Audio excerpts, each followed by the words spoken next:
We should be live. Should be live, theoretically. Let us know in the chat if we are live. I am Brandon, your author for the evening. This is the Stormlight spoiler stream.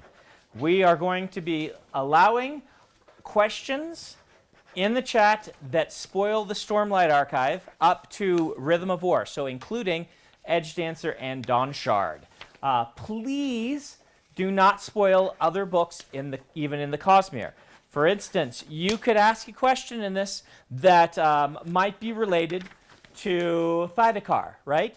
Use names for Thydakar that are mentioned in the Stormlight Archive book, not perhaps names mentioned in other books, and don't ask questions about that character except in relation to Stormlight. We just need to keep these siloed because not everybody has read everything in the Cosmere. Do know that if you're watching this, there's a chance that questions that accidentally spoil other things in the Cosmere will be asked. And so be aware that the chat, though I would ask people to not do this, be aware that there might be spoilers in the chat. And we're not going to be aggressively deleting those because we're going to be focusing on getting questions for me to answer. I would like to show off my lovely Christmas shirt. I don't know if that's visible, but Emily bought this for me, just specifically for this stream. We have Magellan, the stream mascot, who is, I hope, on his screen. He might have climbed up a little high. He's a little above, but he does have his own little camera. Yes. So I have provided for him a nice new foraging toy that might keep him happy. The thing about Magellan is now fully flighted. His wings feathers have come in, and we have done flight training with him. We have not flight trained him to the point that he is good at going back on his perch after he gets to us. We're working on that. He is still a very young bird, and so you may see him periodically fly over and land on me, where I will try to get him onto there playing with his toys instead. I apologize in advance for the loudness potentially of his toys. We tried to tape up his bell, but he ripped the tape off. And so we may just need to have the bell removed or more expertly taped at another point. So he is going to be up there trying to get sunflower seeds out of his foraging toy up there while I am answering your questions. What I am doing right now while I answer questions is I am signing pages from The Way of Kings Leatherbound. These are for all the people who ordered it through the Kickstarter for a 2021 delivery, because we sent off all the ones for a 2020 delivery, and now I need to sign 20,000 plus more of these. Well, 15,000 more. 15,000 more of these. To send to all of you. For those wondering when you can get one, if you are not part of the Kickstarter, probably next holiday season is when we're hoping to have those in. Indeed, everything's basically sold out right now, is what Kara told me, from Tor as well. Like, we can't order more of the regular hardcovers. So what you see on our website is what we have still and what we can get. What? Are you mad? Mad that you can't get those out? You're not supposed to be able to get those out easily. You're supposed to have to work. He's mad that he can see the sunflower seeds and can't get them out very easily. It's supposed to keep him busy. We will see how well it does. So we are going to launch into this, and I'm just going to start answering Stormlight-related questions. One thing I'll note is many of these will probably get Raffoed. Raffo. Wow, Magellan. What is up with you, bud? Yeah. We may need to zoom that out so you can actually see him up there, because he's putting on quite a show.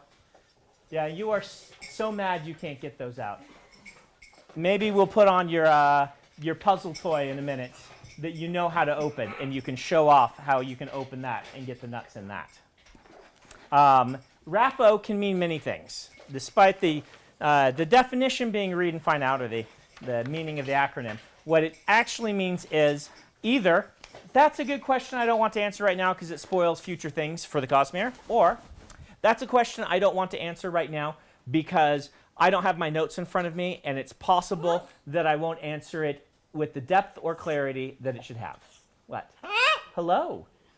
You can't have my buttons. It could also mean I enjoy the theorizing. You can't have my glasses. You know what happens if you bite my glasses? You have to get down. Yeah, you have to get off the shoulder. You're trying to get the buttons, aren't you? You can't have the buttons, and you can't have my glasses. You can sit there if you can hold yourself back from doing those two things. I might not answer because I don't want to give away the solution yet. I like people theorizing. And it's possible I just haven't decided yet. That happens as well. What you doing back there? Yeah? So, do you want to show them your puzzle box? You want to solve your puzzle box? So this thing has multiple screws and whatnot, and in it are several almonds. No.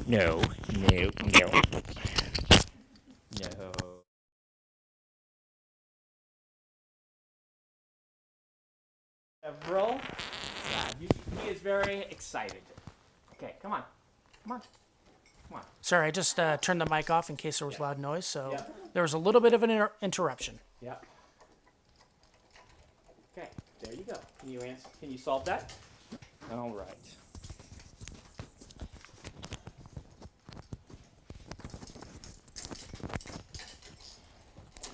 We'll see if he feels like, no, you got to be on there. You got to be on there. I know. So mean. So mean that you can't actively be on me and eating my microphone while I am streaming. You can't have the pen either. You can't have the pen. You got to be on there. We will send you to your cage. I will. Yeah. I know you're cute, but you have to be on your perch today. Okay. Step up. Good bird. There's your treat. Now he's just going to try to fly to me again. So, yeah, you got your treat and you didn't want it. You're his treat. Uh-huh. He wants to play. Look. Puzzle box. Yeah. There are almonds in the shell in there. Yeah. So, We should. I was literally about to say we should make a wager and see how long he stays on his perch. eventually, theoretically, he'll be trained to stay on the perch as a station. But he's a baby bird, and he does not understand why he can't be on me. Right. And why we shouldn't just be playing the game of fly onto me. Yep. Yeah. What if I'm just sitting right here? Are you okay? No, you're not a dragon right now. You are an annoying bird. You are not a dragon. Mm-hmm. You can tell them you're a dragon. Yeah, dragon, yes. You are a dragon. Well, you look kind of like one. Yeah? But you are right now an annoying bird, not a dragon. That's what you're being. Yeah. So I don't know how many of these I'll get signed until we send for Emily to get him. But I can start answering a question while maybe dealing with a tiny feathered dragon who wants to be on my shoulder. Ha ha ha. Ha ha ha. Yeah. So, question? Okay. The first one is from Ramba Rao. Says, how would a person with the cognitive shadow, like Zeth or the Heralds, look to someone in the cognitive realm? Would they appear to be just another soul or different? So the question is, are there differences about a cognitive shadow in the cognitive realm? The answer is yes, but it's the way they became a cognitive shadow is going to influence how they look. And there are other little things playing into that. You could generally tell this if you knew what you were looking for. So the answer to that is a yes, but a qualified yes. The next one from Josh Nonette Black says, could you create a fabrial capable of showing past events using a radiant spren and a gold cage? Rapho. Theorize further along those lines. But Rapho. That one, yeah, that looks good. Even though rudely interrupted halfway through my signature. How's my hair? Does it look just delightful for having bird talons in it? Actually looks great. Looks fine? Yeah. That's good. I was going to get a haircut today, but then it was a bit snowy, and we decided that driving to the haircut place was not something we wanted to try. So you'll have to deal with a shaggy-haired Brandon for the next couple of streams. So, Frodo Fighter, which I don't know why you'd ever want to be a Frodo Fighter, says, Kaladin sending out his armor to save other people, is that something all Radiants can do, or is that a Windrunner thing only? I will raffle that. Let's just say it's going to depend on a variety of things. Definitely other Windrunners can do it. How about that? Okay. Hello.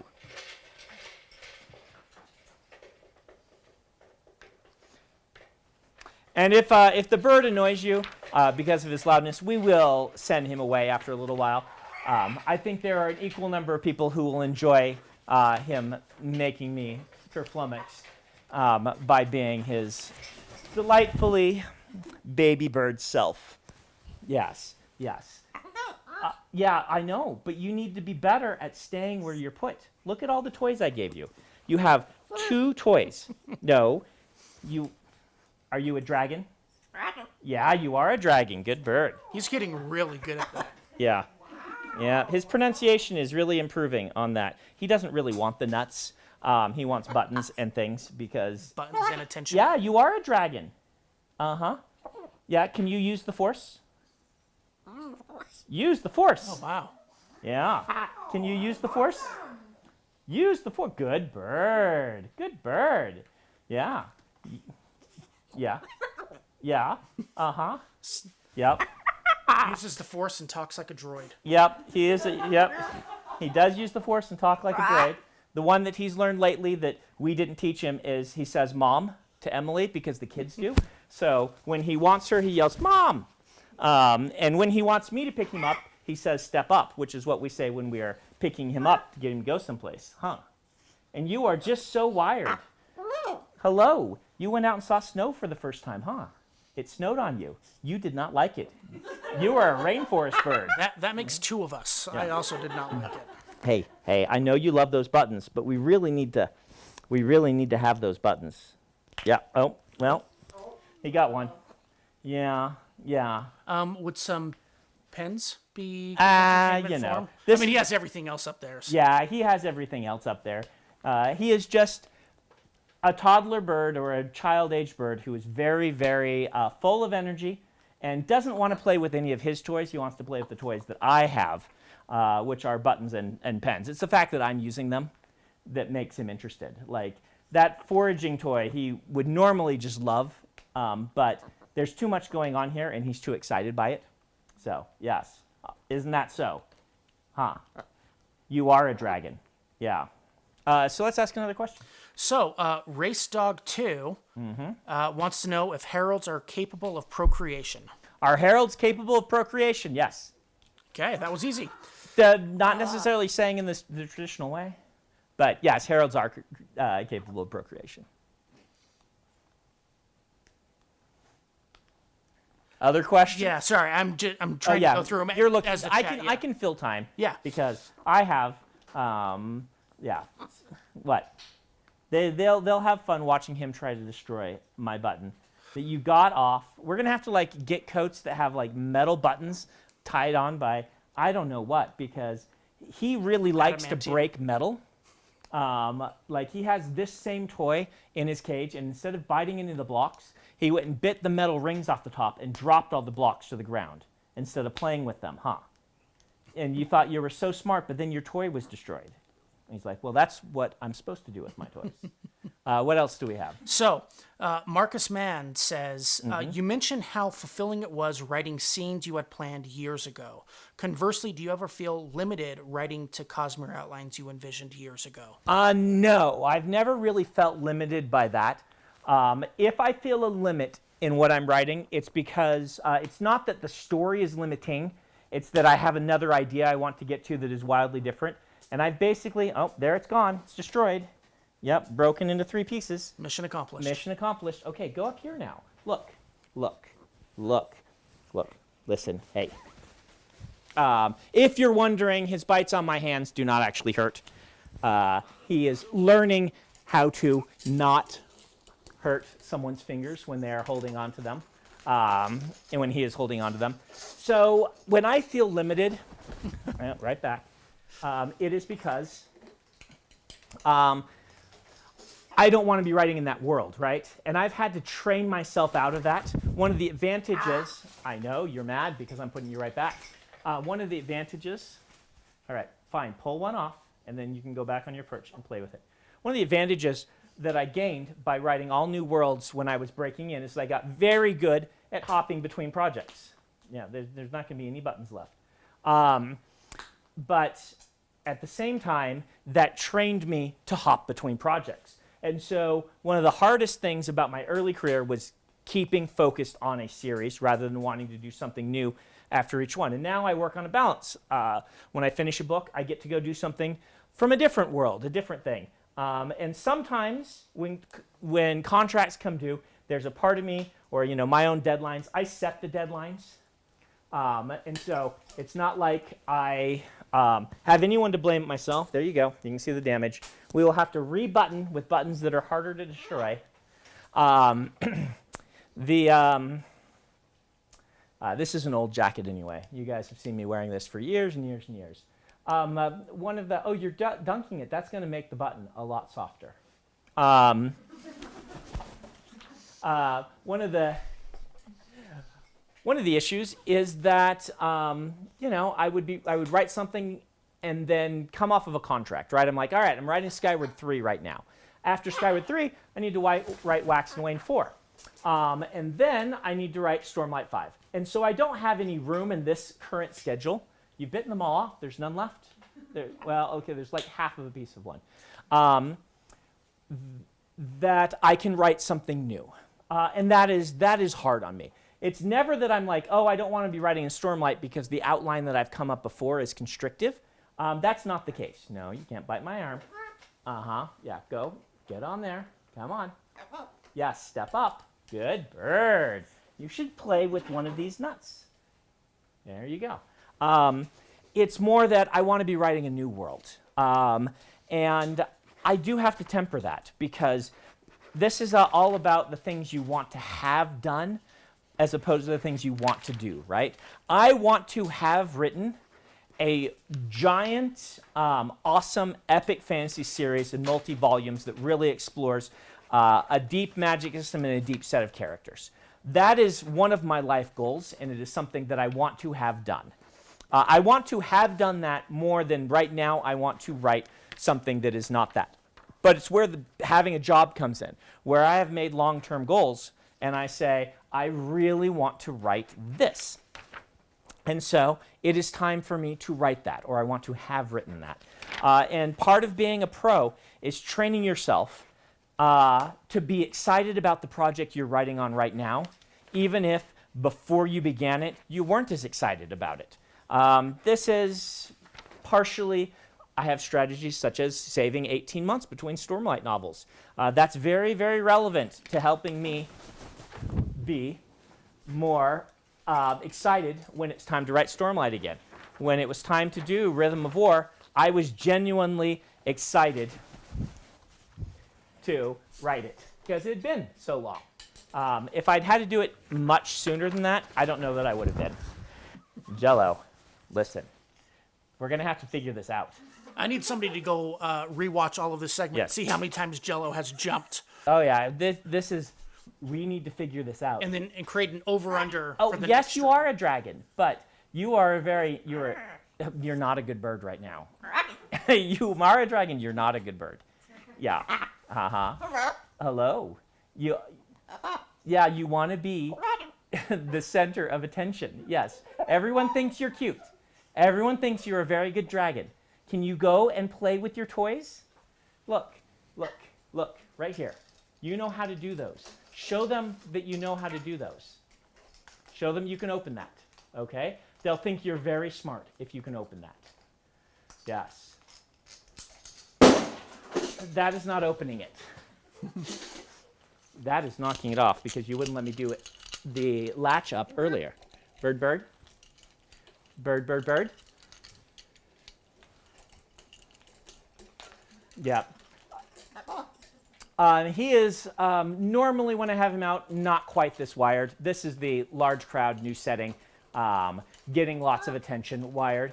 I actually spend most of my riding day during the day with him just on his perch. You have to let go if you're going to fly. Next to me, being happy and playing with his toys, and occasionally flying over, demanding that I scratch his head, and then he goes back. But when something like this happens, then you are being a very distracting stream mascot. Yeah, we should get a tortoise like Dallin. Yeah, they don't talk, they don't fly, they don't eat buttons. Yeah, Instead, I have a flying velociraptor, a flying and talking velociraptor, because, yeah. The fun thing is you can go across the room and call him with his command, which I'm not going to do now, that will make him. Yeah. I don't think he needs the incentivization. He does not need more incentivization to come. Yeah, you've got to play. I'm going to send you to bed. I'm going to send you to bed if you don't play with your toys. He does not understand that. He's like, I'm a bird. I can say 3 words. Speaking of that, what kind of vocabulary can a macaw grow? Most macaws, see, it's really dependent on the bird. People buy parrots because they want them to talk. Not all macaws talk. Not all African greys talk, which are the most talkative species of parrot. It's really up to the individual. You can kind of judge, like we did want a more vocal bird. And so when I talked to the breeder, hello. Sometimes the males of various species are more talkative than the females. That's generally the case, but not always. So we did pick a male for that reason. And you can generally, decide based on the personality of the bird, even as a baby, you'll know if they're going to be more likely to talk. But it's really up to the bird. Macaws, on average, are 10-word vocabulary birds, depending. 10 phrase, really. Like he will see, use the force as 1 word.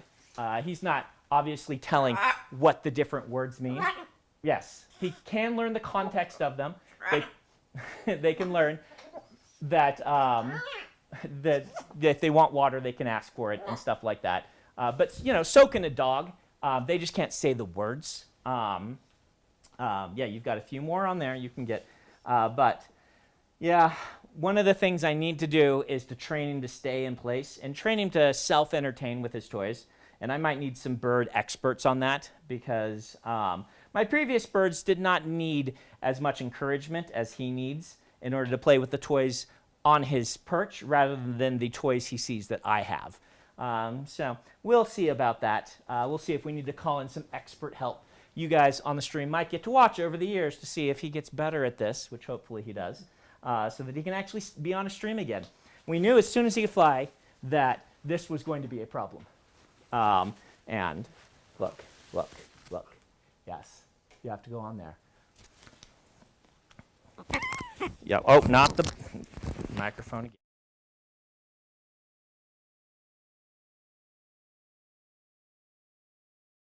again. As this is, I know a lot of people want to get their spoiler questions answered. Yeah. Does that? Yeah, I have to flip it around. I'm gonna mute you real quick.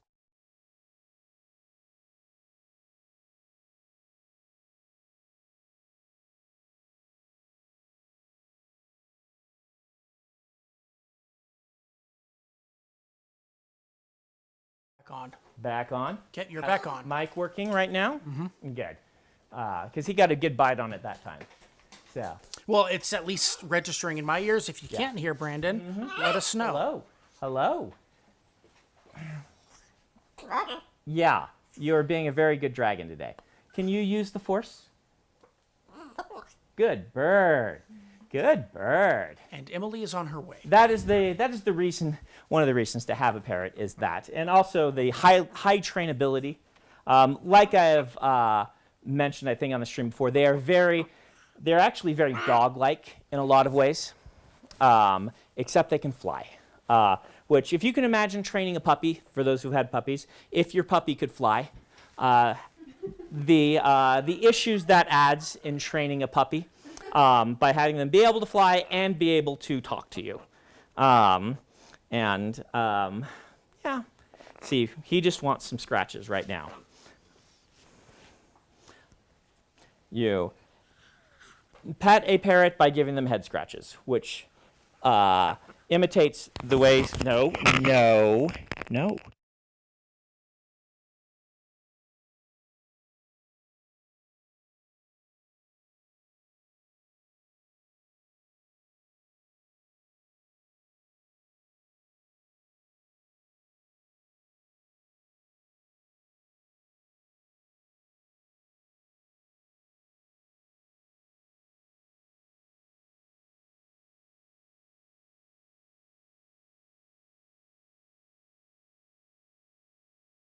Okay, I thought that when you muted that mic, you would have your mic on. Unfortunately, this little switcher doesn't allow that. yeah, because I'm using. Okay. It just doesn't allow You're it. being such a big stinker. One thing you can sometimes do is put them up high. Yeah, I know. You're going to have to go home. You're going to have to go to bed. You are distracting people from their spoiler stream, which they've been so patiently waiting for. Yeah. You want me to take it? Yes. Yep. No, you don't get to bite her. Good bird. And if you can let us know if you can hear Brandon. Yep. In the Let me know if stream. you guys can hear me, because I've put the microphone back on. And yes, hello. Well, you guys got some quality Jello time, if not in length of time of him being here. Well, he had more screen time than he normally does. Yeah, he got more screen time than he normally has. The biggest trouble we have is that he just does not want to play with the toys on his purchase. He wants to play with us directly, which is a challenge I haven't had with my previous two parrots. They were perfectly happy to be near me playing with toys, and Jello does not want to be near me. Jello wants to be on me playing with whatever I'm playing with. And so we'll work on that. They certainly can be trained to not act like that, and we'll see if I am capable of training him to not act like that. We all good? Everyone can hear me? We're all good. Great. Yeah. Well, we will just barrel forward with Yep. with questions, and I promise I'll be paying more attention to them now. So the next one is from Philip. Mm-hmm. They say, did true Spren prior to the Recreants have many mannerisms in societies based on the singers?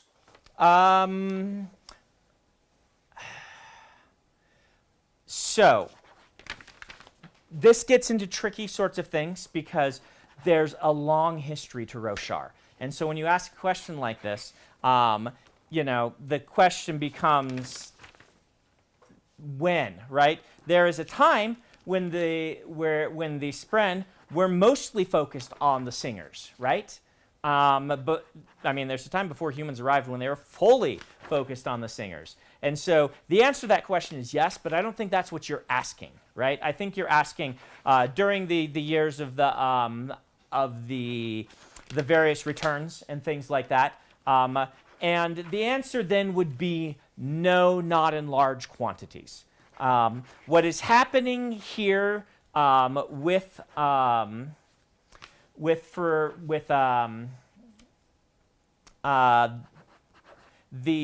Relaine and also with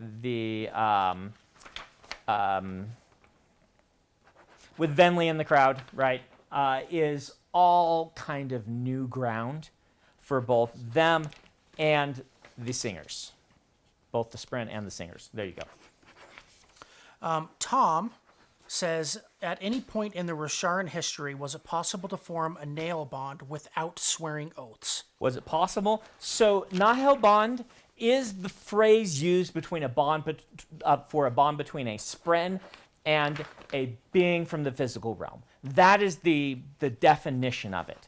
And so the answer to that is yes, it's currently possible right now. It's how great shells exist, right? Grow to the size they do. It's how Rashadium exists. Those are Nahel bonds also. And so if what you're asking is a sapient Spren, a Spren and a sapient individual forming what we currently call the radiant bond, which is has access to much greater power. Was that possible without swearing oaths? Yes and no. Like the formalization of the ooh, that one's got a thing on it. The formalization of the oaths and the orders aligned with certain spren and things like this did take a little bit of time to come together. It was possible to form a Nile bond before that, but it was not a radiant bond accessing the levels of powers that are currently possible. So it's another one of these yes and no answers, if that makes any sense. You could find a Nile bond. In fact, many would call the bond between the singers and the spren that give them forms Nile bonds. It may not fit fully into the categorization that that most people would use it for, but you could kind of call that the same thing, right? So there you go. This next one from Vishal Pani. They say, good evening, first of all. Good evening to you. Why didn't Kaladin seek help from Xyle during the occupation of Urithiru? Why didn't Kaladin seek help for Xyle? Xyle, at some point I'll tell you what he was doing, but he was not available. So Rapho. That is a Rapho. It came up multiple times, and there were various points where I was going to delve into it, and it just was one of those things that I just could not fit in, which it is a thing that I wanted to, because we have this foreshadowing that Xyle is there. Like, we have a scene with him and Kaladin to remind everyone that Xyle is around, and then we don't even bring him up. Alpha readers asked about it, beta readers asked about it. I could not find time for it. So maybe you'll get like a deleted scene that is not a deleted scene, that's just a scene that I eventually write showing what he's doing. This is one of those things like, what happened with Elokar and the Herdazians, and why does Lopen think he's a king? That scene just never fit into the books either. Maybe I'll do it, maybe I won't. It's entirely possible. Both options are possible. If I eventually never do it, I'll talk about it. But we are going to have a little more Xyle in an upcoming volume of the Stormlight Archive, where some of these things coming out might be more, might fit into the story to the point that your answers will come in that volume. So there's a lot of various moving parts on what's going on with Xyle and with Azure as well, and their relationship to Nightblood, that there's just not space in the Stormlight Archive to talk about. This next one from Luca Green 18 says, if Szeth were to have drawn Nightblood immediately after he had consumed rays, would he still have drained Szeth's Stormlight, as it said he seemed like he had eaten as much as he could? Okay. At that point, Nightblood had entered into essentially a food coma. If that's what you're, well, no. The food coma one came when he was in the when he was drawing from the perpendicularity. I don't think he was in food coma mode at that point. I think that he could still have drawn more at that point. I'd have to go look at exactly what I wrote, if I put him into food coma mode or not. It is possible. This is one of the things I wanted to answer with the book. A lot of people have been theorizing, could Nightblood eat an entire shard? And indeed, Nightblood could not eat an entire shard. That is not within his capability. In fact, one of the reasons that he leaks investiture is he's too stuffed full of it, right? Mm-hmm. Like, there is more investiture in the sword Nightblood than it can actually hold. It's super saturated, if you want, and it leaks investiture. That it's done some weird things to, but it is constantly hungry for more and constantly leaks it, but it definitely can get full for a time. And it could not eat an entire shard. I did see questions about that from people floating around, and it's something I'd been meaning to get to eventually. I do want Nightblood. Nightblood is definitely relevant to things that are happening in the Cosmere, but it is not as simple as grabbing the sword, sticking it into a shard, and defeating the shard. Unfortunately, though, as you see in this book, there are reasons for a shard to still be afraid of Nightblood. And things like that. It didn't destroy Odium, but Ray still really had a bad time. So there you go. Drago Crowlaw Okay. says, will there be enlightened spren of other radiant orders than Truth Watchers? And why do Ja and Not like Truth Watchers so much? So the reason, I can answer the second one pretty easily. The reason Ja Not likes Truth Watchers spren the most is because they are the most willing. And she considers what she's doing offering enlightenment, not corrupting. And she considers their willingness to be a part of this, right? Outside observers might consider her methods less, involving less volition on the parts of some of the spren that she touches. They might argue with her on that point. How about that? But, oh, that one's got a mark on it too. As in this case, as it comes with the two Truth Watcher spren that you see in the books, they both went to what they are willingly, fully willingly to become what they are. They are, you might say, participants in her plans and things like that. So that's why she wants them. What was the first part of that question? Or that's why she likes them? I scrolled away, so I don't know. Okay. So there's an answer to half of your question. So this one from Dominique Field says, if Kaladin's shard plate is made of wind spren, would the other orders also have shard plate made of lesser spren? Yes. Would Light Weavers have plate made up of creation spren, for instance? Yes, they would. You should be able to guess for the major orders that we've spent a lot of time with what their shard plate is made out of. There have been hints from Book 1 what those are. So theoretically, you should be able to kind of put that together. You're not going to be able to put it together for some of the spren or some of the orders because we just haven't gotten into it as much. We haven't spent enough time with them, but you should be able to start putting this all together in relationship to the shard plate. At least there's 3 or 4 of them that I think I've made very obvious. This one from Deanna says, Brandon said he would talk about the tone issue after the book comes out. What was that issue and for which character? So the tone issue for Rhythm of War is just how dark things get in some of the Kaladin viewpoints. We've had some rough times for Kaladin through this series. And I wouldn't say that this is necessarily darker than Book 1, for instance, or even some parts of Book 2. But one thing we were noticing with the beta readers is stacking what was happening to Kaladin on top of a worldwide pandemic that was causing general anxiety in a lot of the population was making some beta readers overreact to Kaladin, the darkness in his thing.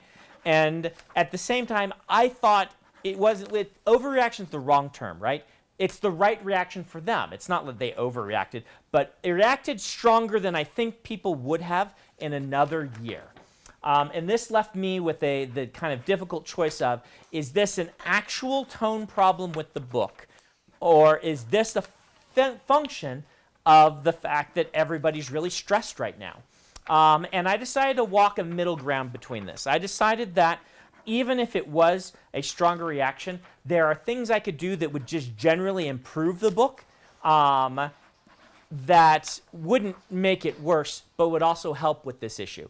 And so the main thing that I looked to do was make sure that Shallan and Adolin's sequences were lightened up through most of their sequence.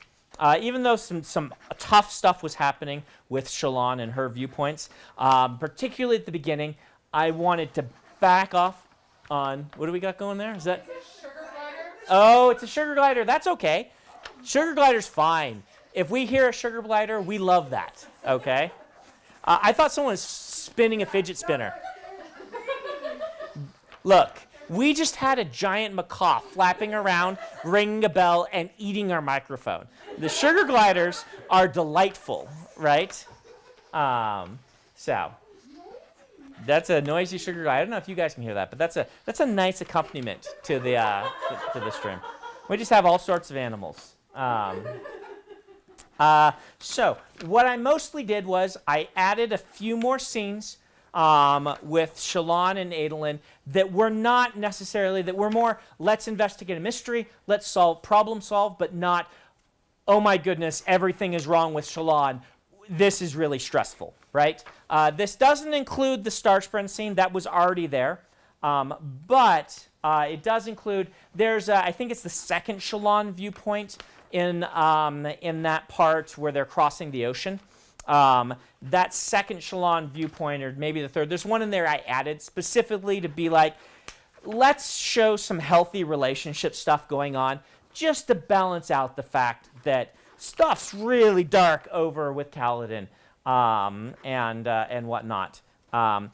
You know, this might be a slight spoiler for the next book, but I can tell you Kaladin has now turned the corner, I would say. You shouldn't, you should be expecting from now on, Kaladin's still going to have dark days. Kaladin has depression, but he turned a major corner in this book, and I'm very proud of him. Gordon Kelsch says, can Dalinar permanently bring someone back from the spirit realm? No. In fact, whether or not the voices he is hearing are legitimately voices from beyond the spirit realm, or if they are a manifestation much like the visions that the Stormfather creates, where Dalinar's desire for certain things is basically creating. So when Dalinar goes into the visions, right? What's going on there is these are not people with autonomy that he is interacting with. These are investiture manifesting kind of a basic AI that is able to adapt and things like that, because investiture kind of can do this. Now, Dalinar would argue that, yes, that's the case, except for when I actually met Noadon. And that character felt different. That felt like the real Noadon stretching through the spiritual realm and actually interacting. Yasna would say, no, that's because, Dalinar, you have such in your mind a hope and desire to see Noadon, and he's this kind of mythological figure in your head, that basically the Stormfather's knowledge of who he actually was creating this much more animated puppet that was more like, that was actually how Noadon was, but was based on the knowledge of the Spren and the investiture that you're interacting with. And Dalinar would say, I heard Evie's voice. Yasna would say, you heard the investiture coming to life and speaking with her voice the things you needed to hear. And it wasn't that the Stormfather was like, he needs to hear this, I'm going to create this fake. But it's instead kind of your relationship with this magical force that does take on life of its own, manifesting this thing. Which one it is, I do not answer.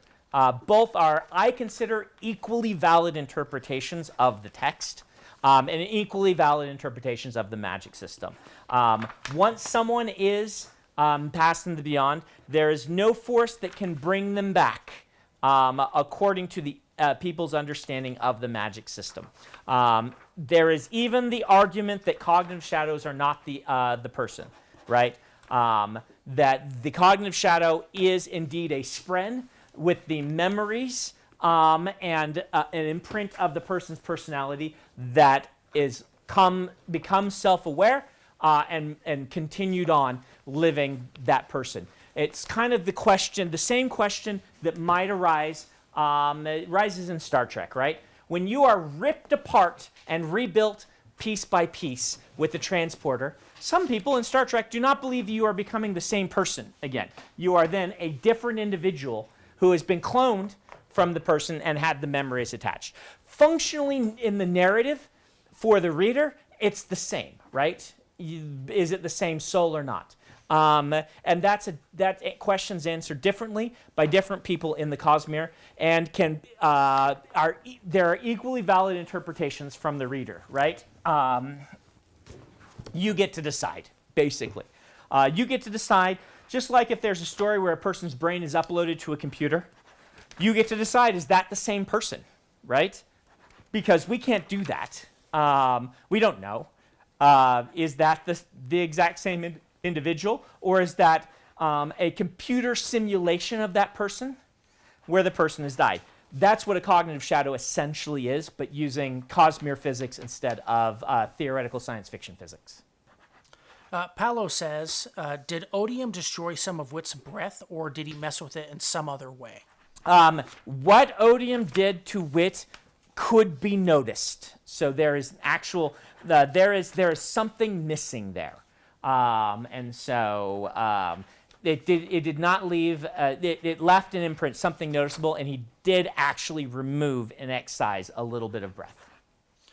Maxwell says, before he betrayed Bridge 4, had Moash attracted the attention of any honor spren like the other members of Bridge 4? So this was pretty early. And so I would say probably not, but that's a RAFO in. I can see opportunities in the future where I would want to retcon that, right?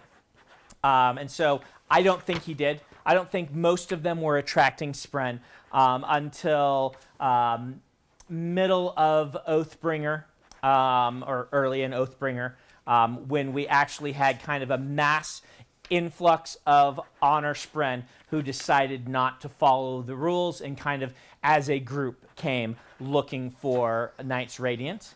But it's not outside the realm of possibility that Moash had attracted a rogue honor spren like Syl. I don't have it right now as happening. Cody Taylor says, what was the scene in Rhythm of War that you had planned or thought of 20 years ago? Planned or thought of was Kaladin jumping off the top of the tower to save his father into the storm. And I have been working on that scene in one way or another, like forever, right? This was a scene I was planning in the original write of Way of Kings, though I don't think it was his father in that, because the relationship with his father was not the same in Way of Kings Prime. It was probably Dalinar back then, but it's been 20 years or so. But the scene of Kaladin jumping off, going into kind of the darkness of a storm and emerging like a lightning bolt afterward is one of those pivotal foundational scenes that built the core of how the Stormlight Archive was going to work narratively. Sophia wants to know if Odium is still influencing Vyre after all the entire Teravantian stuff. That's a RAFO. You'll have to... Odium will have interesting, different relationships with a lot of different, interesting people in the next book. Philip says, is there how the sausage is made reason why there are 16 shards instead of 15 or 17? Yeah, it splits really nice on a table. So when I was developing the Stormlight Archive, or the Cosmere in general, I was looking for, like, the division of multiples of 2 is just so much fun for designing, things like the Alamantic table, right? You can do that with 10, you can do that with 15, yes. I find aesthetically pleasing the way that 16, 8, and groups of 4 and things work. And that's how I arrived at that number. I also did have some kind of boundaries on myself, meaning I needed it to be a large enough number that it could cover the full group that I wanted to do in Dragonsteel, but it had to be small enough that the number could be, that people could track them all, right? 16's a little on the high end for that, but doable, I believe, particularly since you really only have to track all 16 when I write the Dragonsteel stories. You'll really have to track 17 because we have Hoyd, who did not take one. But lately, you have at least one of the shards being combined, and others of the shards no longer being relevant to the course of stories and things like that. So you won't actually in the future have to track 16. But it was a nice number for what I wanted to do. Not too big, not too small, and I liked how the divisions broke down. And I knew I was going to do 10 with Roshar by that point. And I either had to use, if I was going to pick 10, I would have to use 10 again in Mistborn, which I could do, but I kind of wanted just to have different themes. I wanted their tables and their math to look a little different visually on the page, since they were two pillars. And so 10 and 16 felt like the two good pillars. The Aether world is a 12 world, so we'll have a 12 also. The Aether world does not play into things nearly as much, but it'll depend on how many books I write using the Aethers in the future. So. Sunny says, is there a reason for why so many early Radiants were family, including theorized ones we have, like Tien, Kaladin, Yasnin, Elokar, Dalinar, Renarin, so on, Shallan, Hellerin? Yeah, so I can give you as it was the previous question mentioned, how the sausage is made. I call this kind of the narrative reason versus the in-world reason. I can give you both. In-world reasoning is that when these bonds are forming, these human beings have bonds to other people, and that naturally leads the Spren along those bonds, right? Like when Kaladin is forming a bond with a Windspren, and Windspren start looking, or even other sapient Spren start looking for people, they're going to notice. Remember, they're coming into the physical realm. It's very hard for them. They're doing this partially from the cognitive realm, kind of searching and trying to get pulled through by the attention and the bond that is forming and stuff like that. They're naturally led to other people who are related to. You could even say that because of Tien, Syl found Kaladin, right? And stuff like that. And I built this in for a narrative reason. And the narrative reason is we generally are going to want to have a larger than average number of people among the core characters who are involved in the magic system and involved in the narrative, right? Because the magic system is so important in my books, I knew that I was going to have a lot of friends and family of main characters end up with Spren bonds. But I don't think this is unusual. In fact, I think this is more true to life.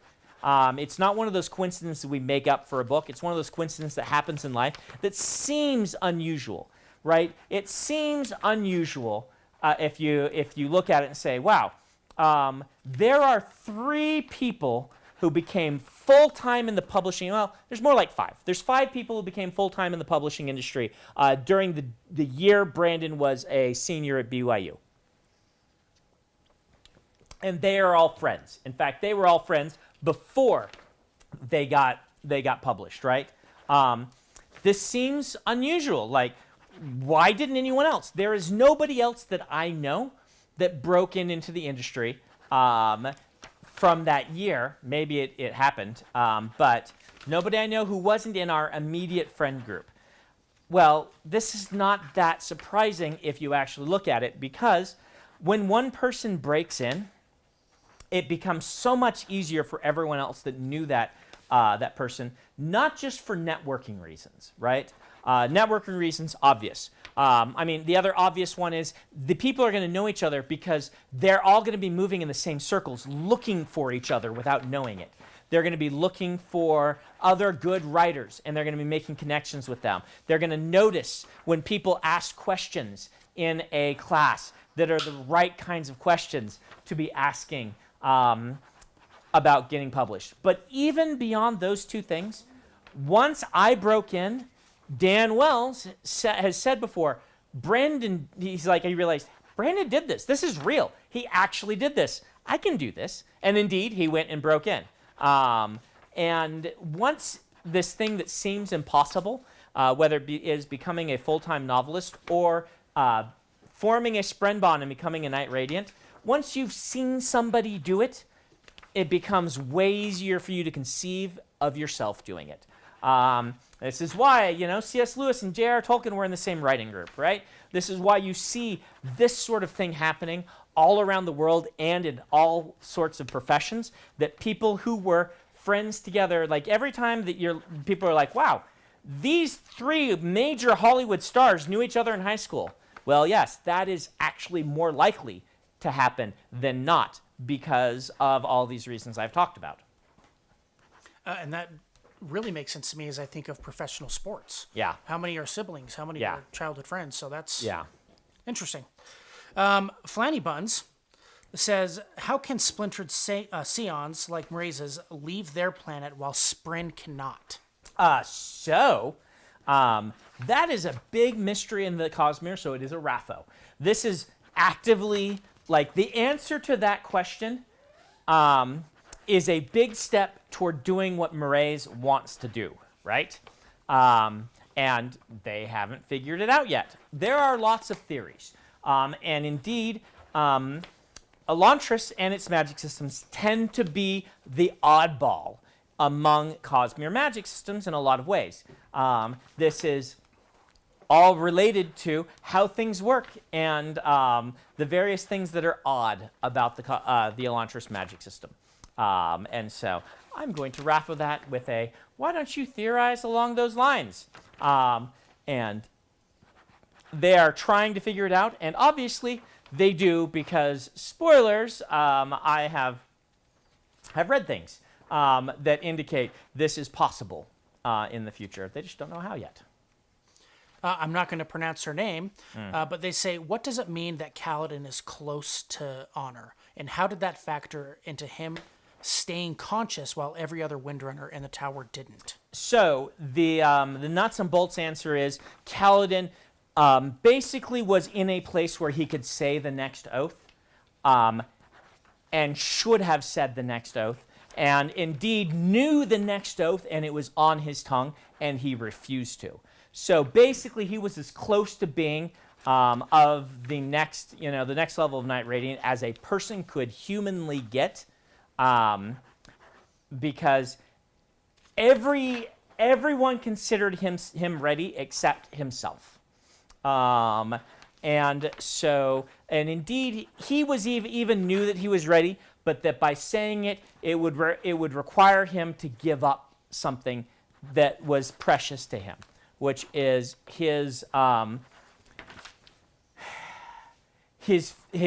feeling guilty, which was precious to him, if that makes any sense. A precious part of his identity as he saw it. And he would have to relinquish that. So that's the bulk of it. The other bulk of it is the level to which Kaladin tries to protect, the level to which Kaladin exemplifies the ideals of the Windrunners, and indeed of the way that honor would have all Knights Radiant act, is so kind of even over the top in alignment with the way honor would like it to be, that it could even be considered unhealthy. Remember, honor wasn't necessarily, didn't always encourage healthy relationships with things like the power, particularly later in his existence. And so, either way, Kaladin is just kind of extra aligned with that intent, if that makes any sense. Caitlin says, After the epilogue, when Odium took Hoyd's memories, did he gain them or just remove them? He removed them. He did not gain them. Okay. He excised them. He performed a little surgery. On the breaths. You have seen this happen before in the books, though I will not give spoilers to another book. Happened on a different world. Oh, this is an interesting question. Sokolid says the UV wavelength is wider for void light. Is there an investiture reason why the bands are wider instead of brighter? Wider bands doesn't make sense in physics due to Snell's law, but brighter works. So the reason I did this, I actually did this very intentionally. The reason I did this, this can go two ways. You could either, what I'm hoping you'll see is, this is Brandon understanding the physics of our world and saying, it's okay to let go because I am not using the physics of our world, right? This is supposed to say to you, all right, I understand that this doesn't work the way it's supposed to, because what I'm doing with the constructive and destructive interference is actually requires Cosmere intervention in order to actually work. Destructive interference is not magically different in any way than constructive interference or than any other sound wave. It's just where you position it, right? And you couldn't look at it by itself and be like, oh, that is the anti-song to this song. That's not how it works. The anti-song to this song is a song that is aligned differently. They sound the same to you. They're just played in such a way that it is destructive interference. And I needed there to be a dividing line that said, we are actually working in Cosmere physics here. And the main reason to do that, the nuts and bolts reason, is so that those who knew their physics could be like, okay, we are in a fantasy world. We are in a world where people don't irradiate each other with redshifts, and indeed, this destructive interference can be magically known as the opposite of this other sound because human beings are considering it so, and that makes it so, right? And there are a couple of other things about the physics through the books that are done that way. What's the in-world reason that it's like that? That is a Rapho. So from Twitch, Enceladus47 says, does Shalon's I killed my spren count as a truth? Shalon has, so I'm going to leave up to theorizing, figuring out the timeline that's going on with Shalon. But what we can say is that Shalon is reconstructing, in many cases, oaths she has said before, and it is working slightly differently than someone who is saying new oaths. And indeed, saying she killed her spren is one of those steps. And I'll leave it to you to try and parse through that. It's actually pretty complicated. We have a nice big page that explaining all of this stuff internally to make sure that we're keeping it all straight, because she has violated oaths and reconstructed them, is basically what's happening. And she is regressing, and she's doing a 2-step or 1.1 steps forward, 1 step back sort of thing, kind of frequently. Greg Andrews says, did Radiants who broke their oaths prior to the Recreants also result in Deadeye Spren? No. Okay, that was nice. Shade Cloak said, how do proper... Oh, it didn't pop up. How do proper light-eyed women play instruments that require 2 hands? With gloves. If they want to. Yeah. The whole thing breaks down, just like a lot of sexist societal constructions, when you actually start to pick at it, because you'd be like, she's playing a flute. That's one-handed, is it? Yes, it is. Look, she's holding it one hand and blowing. And those fingers that she's using in order to make, those don't count. That's still a one-handed art. Why is that one-handed? Because we said so. Haven't you read the book? So. Okay. Who owned? Sorry, I think I lost some audio. Do a little test real quick. Who owned the red chicken, and what was its purpose? Who owned the red chicken? The red chicken was owned by the ferrochemist who was keeping an eye on Dalinar and his house. Huh. Yeah. I feel like I need to reread the book. Yeah. Okay. Sorry, the comments are insane. We're already at 4,400 comments. Sorry if we're not getting to your question, folks. There's a lot of comments on this one, as we Yes. knew there would be. This is why we do it as a stream with a beginning and end point. I could probably spend 6 months full-time answering your questions. I would not find it very fun because I wouldn't get to write my stories. So we will probably do some a Reddit AMA of some sort that has spoilers as well. But I don't know if I'll ever be able to do the ones I've done in the past where I try to answer everyone's questions. Yeah, I think we're just leaning towards the, maybe you'll answer the 20 most upvoted questions sometime in the first quarter of next year. Yeah. And this is just because it's already a mess trying to keep track of fan mail and Reddit DMs. I will not answer on Facebook if you DM me there. It's just not going to happen. You have about what it seems like to me about a 1 in 3 chance of me getting to your question if you DM me on Reddit. It would be a better chance if Reddit didn't have crap for tracking your DMs. But you might say, well, go to somewhere else. Well, the reason I'm actually answering anything on Reddit is because I actually go to Reddit to read things like r/fantasy or r/magictcg or Ask Historian. Like, it's a place that I actually use to get news and to get reference material. And so since I'm there, I see, I have this many questions. I'll go answer a few of them. It used to be that I got to almost all of them. Nowadays, it's very low, and we actually need to probably change the website because we recently moved to all the website email getting filtered through the team before it got to me. It still all goes to my phone as well, so you have a decent chance in the fan mail that I'll read your question, but these days it is mostly being handled by other people who will come to me if they have questions because we get a lot of the same repeat questions. So if you write me a fan mail, for instance, through the website that says, Brandon, thank you so much, yada, yada, yada, I probably will read that.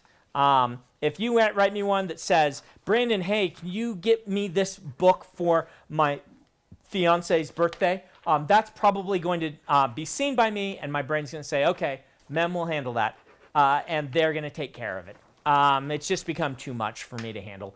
The days of me being able to answer all of that on my own is really tough. Though we get few enough physical letters, which we should do some of this, yes. that after I get through this stack, looks like I only have a little bit left. We'll do the big one first. What do you guys think? For those who don't know, Saturday is Kolos Head Munching Day.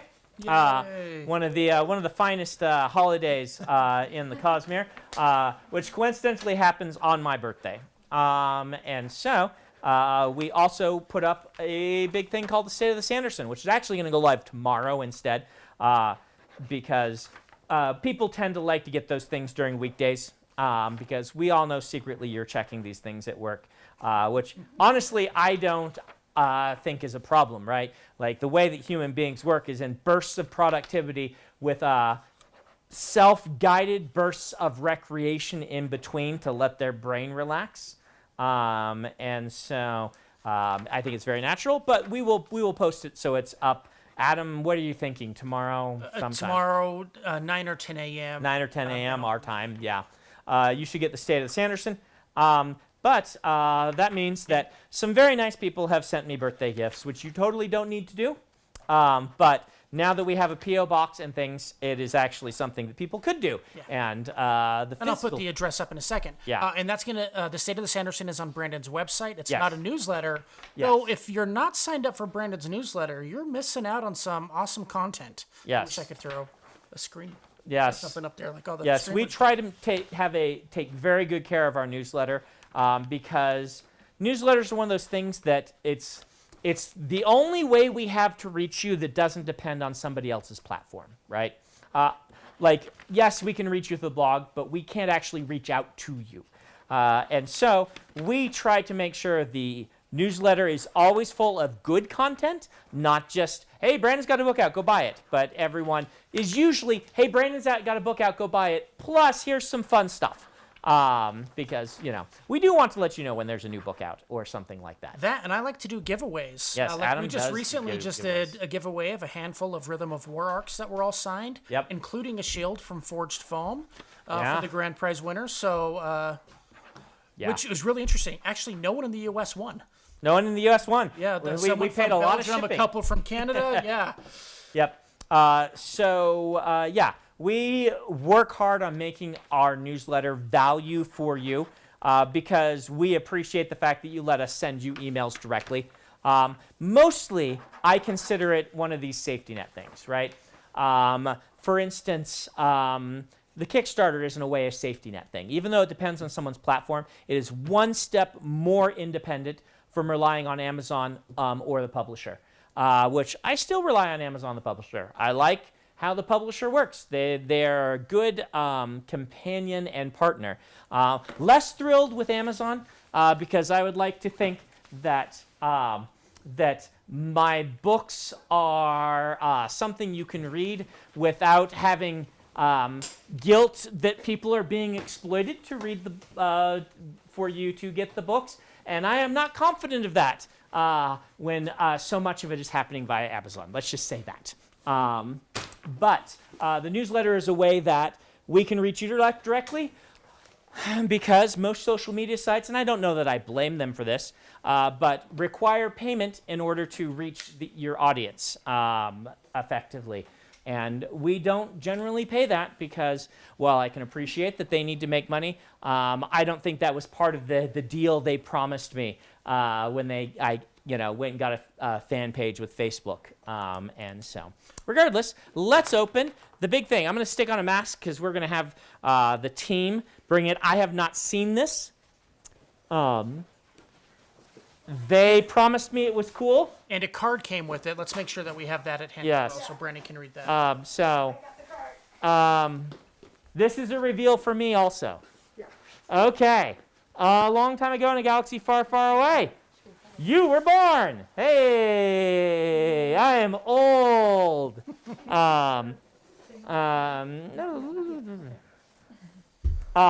They say this year has been difficult for everyone, but your story's got me through it. I'm not very good with words, but I hope my art speaks for itself. So let's see what it is. Okay, got it? Mm-hmm. Wow! Look at that! That is awesome. The person just wrote their first initial, M. So M, say hi to James Bond for me. And this is gorgeous. Thank you so much for this. And it lights up. And It lights up. We We don't have the plugs things to do it here. Maybe at some point we'll get it hung up, but we're definitely going to hang that up, Em. I really appreciate that. It is a wonderful birthday gift. Thank you so much. What I love getting are these things that are representations of people's own artwork or ways that art inspires art. That's very exciting to me. So all right, we're going to open this one as well. Oh, yes. This is from Anadala. Cookies for Kolos Head Munching Day. We don't just let anyone send us foodstuffs, but this is someone well known in the community as Cookie Girl, and I have been getting cookies from her for over a decade. And so Anadala, the cookies have arrived. I have them for my birthday. Tastier than a Kolos head, I believe you. But remember, the Kolos don't always eat other Kolos heads. It's any head, right? Any head is okay. It's just the Kolos doing the munching. They will occasionally munch on another Kolos head, but really, they're okay with any variety of head. Including those of you who drink beer. I think they would consider that in the spirit of Kolos Head Munching Day as well. All right, let's see. All right. Oh yes, we're gonna do this last one, and then we'll give them a gift? we'll give you a gift. Okay, this is long. I'm gonna have to read most of that later, but Thank you for making obvious to the reader how someone with mental illness struggles. And so, yeah, this is important to me because I have some dear loved ones. And it is not always represented well, and not always even well-meaning people don't understand how it feels, and I wanted to try to get it right to help me understand how it feels and to help those who read be able to understand how it feels, because if we understand each other, it's so much easier to give support to people. If you're having trouble with it, I do think that Ali Broach's comic on having depression is really good. So if you want a first-person account rather than mine, which is I'm relying on other people. So when you read mine, it's secondhand account. Go read hers. Slight strong language warning, as a lot of Ali Broach's things does use strong language. It is gorgeous and wonderful and a really good look at. Like when I gave that to Emily, she's like, "Wow, this is right. This is how it feels." So, yeah, it's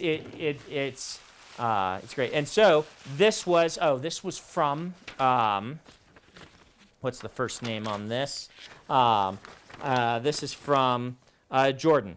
And also said, something's missing a rhinestone. What is missing a rhinestone? What? It was. It was. It's been fixed? What was it that was missing a rhinestone? Missing rhinestone. Oh, okay. I see. The thing I haven't opened yet is missing a rhinestone. I thought it was something of ours. Oh, look at that. We have a parrot. This is very nice. Looks like a paperweight. Is that? It opens. It opens. It has nothing in it, but it opens. Oh, it opens. Do you open it like with the wings? It's a single almond. Oh, it's an almond holder for Magellan. That is awesome. It was a collector from his dad. Oh. And stuff. Well, That's we very will cool. we will not give this to Magellan to eat an almond out of, because he would have a lot of fun destroying this for about 15 seconds, and then he would move on to something else. So thank you very much, Jordan. That is a very thoughtful gift. That will look cool on the shelf when we get the studio built. Yes, that will look cool on the shelf. In fact, that's where it should go. Yeah. So for those who don't know, we have purchased a warehouse to help with a little bit of the inventory we need to keep.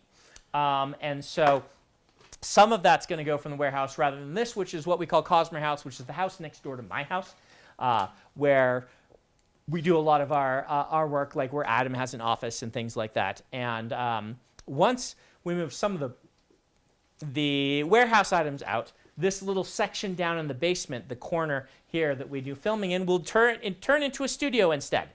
And we'll be able to have a nice backdrop with some of these things that people have given us. I don't have my actual the water bottle that was given to me, because I always take it home after streams, because it's got tasty water in it, and so I then take it and leave it at my house. All right. So we have the stickers came in for the Kickstarter, the sticker packs, and we are really excited with how these look. So I'm going to show these off to you for those who are getting sticker packs. Those who did the Kickstarter, all the physical rewards come with a sticker pack. And Isaac, you've seen how this art looks, but I just want to show you that we got them in. So first is the bumper sticker, right? Does that look good, Adam? Yeah. Or do I need to turn it sideways? This over. Nope, What's that? You were good, just so you can see. Oh, what's yeah. happening. There we go. So, Journey Before Destination. Then we have the various Night Radiant Order ones. So, let's see. There we go. So these feel really nice and look really nice. And you get usually a couple versions of the sticker for the name of the order that you can stick on something. Isaac used the space really well, I feel. So you've got a chibi and a character and several symbols, and usually the kind of motto that themes their oaths, and down characters and chibis and all sorts of fun stuff. They turn out really nice. That wit, I love that wit. Not always are the characters who are on the sheet. Like, for instance, Wit is not an else color, but that's where it fit best, was to put him there. So There we go. And we couldn't decide on this one if we like the Adolin with the helmet or without the helmet, so you get both of them on that one.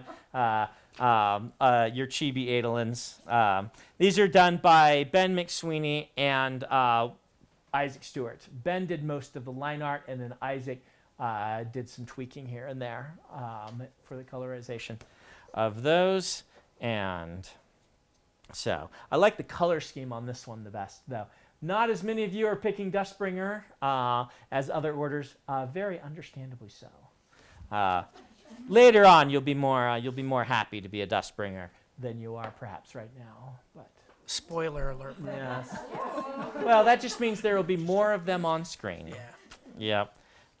So. I just thought it'd be funny to say that during a spoiler live stream. Yeah. There we go. There's some, and of course the Chicken Scouts. Yay! Yay! They look really nice. Yep. Chicken Scouts for our mascot for the stream, who refuses to stay on the stream and be polite during our streams. So, eventually, he'll stay in the background. He's just really excited to fly. He has only really learned in the last month or so, and so. We flight train with him every day, sending him from our arm to the perch and then back to our arm. But staying on the perch is not something that he thinks is very fun. If you missed it, then Magellan was here earlier, being very distracting.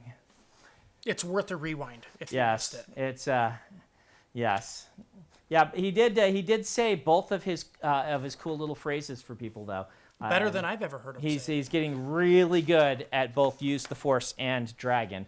I really like Dragon because I imagine he's calling himself a dragon, where really he's just, dragon means raise your wings and give me a treat. Or I'll raise my wings and you'll give me a treat, is what dragon means. But he is a little dragon. All right. More spoiler questions. Yeah, I cannot tell you how many times I've seen this question or a similar iteration. They want to know if Kaladin's going to find love. Raffo, of course, gets asked a whole bunch. Yeah. Raffo. Okay. Raffo. This next one is from James. He says, according to Cord, Rock drew the bow of hours at the dawn of the new millennium. Yes. Roshar is at year 1173. Do Horn-Eaters have a different calendar, or is Rock just really, really old? No, Rock is not really old. That's a different calendar. Rock is not old enough to have drawn that bow 74 years ago. Yeah. No, that's not telling them anything. That's just saying, yeah. But you never know. Yep. Yeah, yeah. In the background, ooh. Everyone's going to be like, oh, they know something. That must mean more. Yeah. Of this group, only Kara has access to the wiki, so only Kara would actually be able to know things. Yeah. Yeah, I don't think I've ever perused the wiki. Yes, it's within your prerogative, but... Well, I don't like spoilers. You know, sometimes it's even hard for me to read early drafts because I know they're going to change a little bit. I always do because I'm impatient, but you know, I don't want to know how Stormlight ends. That'd be bad for me. Well, it ends by... Oh, hey, let me cut your mic.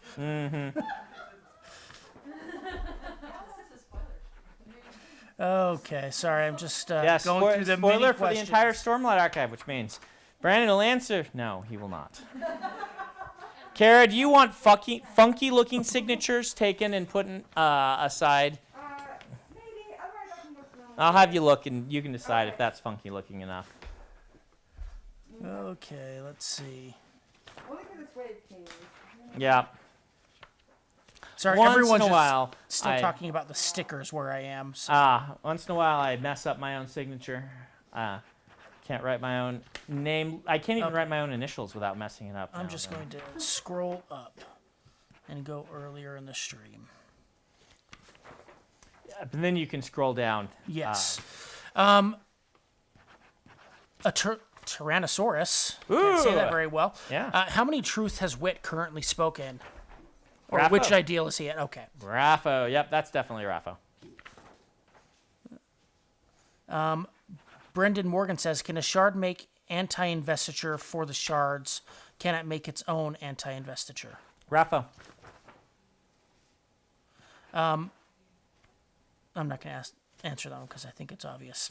Robert Jordan had this phrase, intuitively obvious to the casual observer, which I think we mentioned on the stream last week. You said that was Jordan? That was Robert Jordan. Oh, Robert Jordan. Robert Jordan. Oh, yeah, you did. Yeah, Yeah. you did say that. If you haven't watched it, we had a Wheel of Time focus stream. Has that been posted yet, or that'll be in the future? That will be I in the did future. He hasn't gotten me the video. Yeah, I did it for Jason Denzel's Patreon, and then he's going to give us the file to put it on our website. So it was Wheel of Time focused, but only in that it was probably half the questions were Wheel of Time focused. It was just for his patrons on Patreon. Jason's a good friend and a long-term cheering section for me. He runs Dragonmount, the biggest Wheel of Time fan site, and he was the first person I met in fandom after the announcement had been made. Actually, before the announcement had been made, he knew about it, and he was always really super helpful, both welcoming, encouraging, and offered keen insight on how to do a better job. So, the next one from Nara says, were the Sons of Honor a splinter group of the Invisagers? Raffo, but let's just say you have the relationship backward.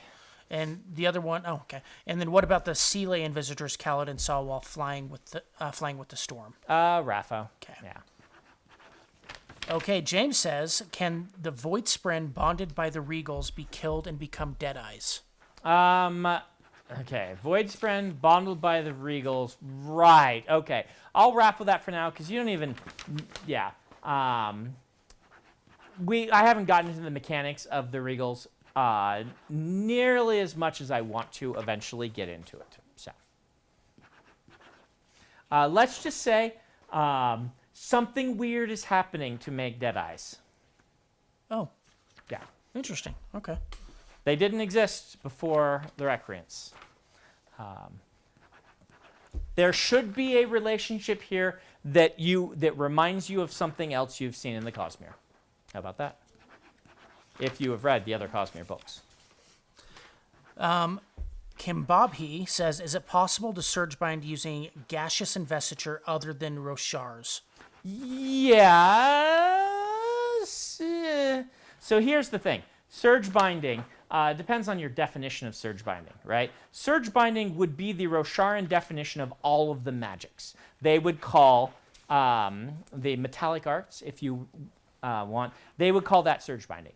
You are binding the powers of creation, which the word surge is what that word translated from Rosharan into English. That's what the word means in Rosharan, is the powers of creation, the fundamental forces which inspired me to make this. And so they would consider all of them to be surge binding, right?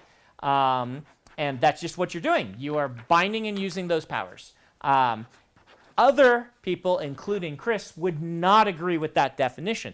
They would say surge binding is specifically binding through the Na'el bond the spren, the specific manifestations of investiture on Roshar, by using specific sets of oaths in order to gain access to those powers. And so she would say, no, that is not surge binding when someone uses allomancy. I would lean with her on that one, but it's the other one's a viable definition. What you're really asking is, can someone power one of the Rosharan, one of the nightly radiant orders? Could they power that with a different form of investiture from a different planet? And yes, this is possible, though it is there might be some difficulties in making it work, which I haven't explained entirely yet. But yes, this is possible. In fact, it is possible to power all of the different magics with the different forms of investiture. That is a possibility. right? This is one of the reasons why Mraize and Thydakar are so interested in Stormlight, right? Because if you could get Stormlight off and you can crack that, it's just way easier to get Stormlight than it is to get a lot of the other ones. Like Breath, you could consider easy, but hard to Accumulate? hard to morally harvest. Oh, in gotcha. fact, but perhaps impossible.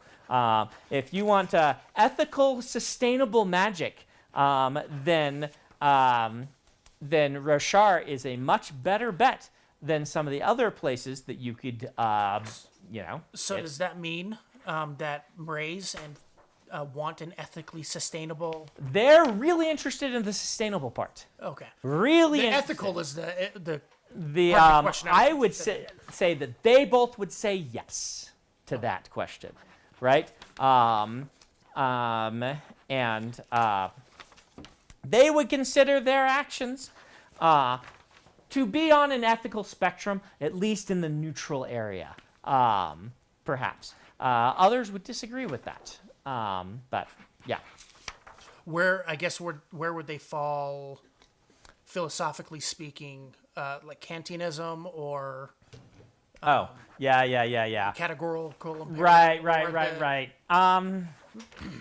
I'd have to think about that. Okay. I'm not gonna. Sorry, say and that on the I'm stream. taking questions from the chat. No. That's a good question. Certainly not as far on the utilitarian side as someone like Teravangian, right? Who's about as far? Is about as far as you can go. But Yasna is pretty far on that side also. Though she considers her version more of a what is the greatest good I can do with any action I take, right? Which one is that? It's not Kantian, but you know what I mean. Mm-hmm. But that is a little on the utilitarian side, right? Not a little. That's not as far as Teravangian, but it's good definitely for the greatest numbers. Yeah, is really- and they would maybe be in between those two. Maybe depends. Like they're not the same individual, right? And they would be like they would have different lines. And there's gonna be, let's just say, future books that explore Thydakar's relationship with that, right? But you have seen in other books the lengths that Thydakar is willing to take in order to achieve his goals, and he is not far off from Teravangian in some of those things that he has done. Okay. The next question from Drew says, is Tian Spren still around, or are they recovering like Syl did after her prior Radiance death? We'll raffle that for now. Tian Spren is not going to be a Deadeye, so... Probably weren't far enough along. Yeah, no, well, and Tian didn't break his house. No, that's true. Tian was killed, so, yeah. So we'll raffle what's up with his Spren for now, but you can rest assured that it's not any of that. Yeah. Okay. The next one from Jeremy says, if Adolin said the first oath to Maya, would the Stormfather have to accept it if Maya did? No. Okay. Not necessarily. Okay.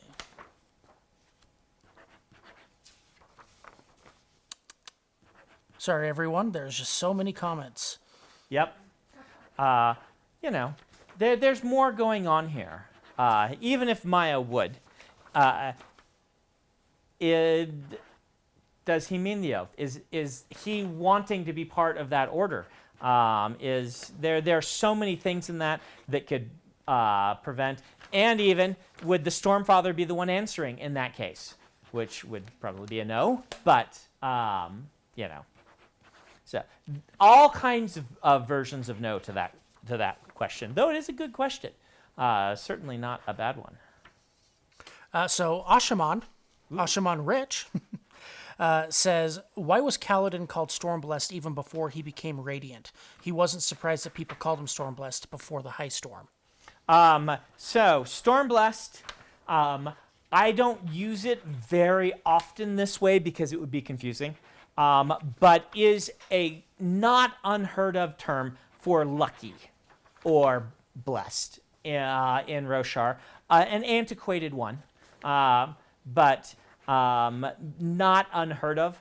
You're not likely to see me using it very often because it's become a title for him. And indeed, most people on screen know of him and now know that as his house name, right? And so the word is shifting in meaning. But he was called that because they thought that the storms favored him. Certainly once he survived the high storm, that's what... but there was more proof to some of them who had already started thinking it, right? Because it's... yeah. So the next one from Shayon says, can whatever Ishar is doing to the Spren help Thydakar with his issue? In a roundabout way, possibly. Okay. Steel Raspberry says, was the event that created the Shattered Plains an accident? Raffo. You probably expected that one, but yeah, Raffo. I mean, in your video, you did promise to Raffo. I did promise to Raffo. I mostly joke about that because I do not Raffo things to the extent that Robert Jordan did. But I do use it liberally, I believe. Do you reserve the right when you answer one of these questions to change your mind later? Yeah, it doesn't happen that often, but I do mention that on occasion, that words of Brandon are not as strong as the book continuity. And you have to understand when I'm answering these things, I'm answering as I feel right now. And there are times where a book demands rewrites to not yet canon things in the books. Occasionally it cries rewrites to small canon things, right? Like when we decided, when Brandon wrote Way of Kings, he used too many metaphors for things that would be, that they just wouldn't use. And we went ahead and tweaked some of those. That's the thing we don't like to do very often, but there are certain times where the book can just genuinely be improved by changing it and tweaking a few things. And we do sometimes take those steps when we're doing like an updated version for the leatherbound or something like that. But I don't really consider the things that I'm telling you as words of Brandon to be canon. I consider them insights into the development process of the stories at their current state. And there are things that I will change. This just happens when you're writing a book where you're like, wow, that thing I was planning, that was a bad idea.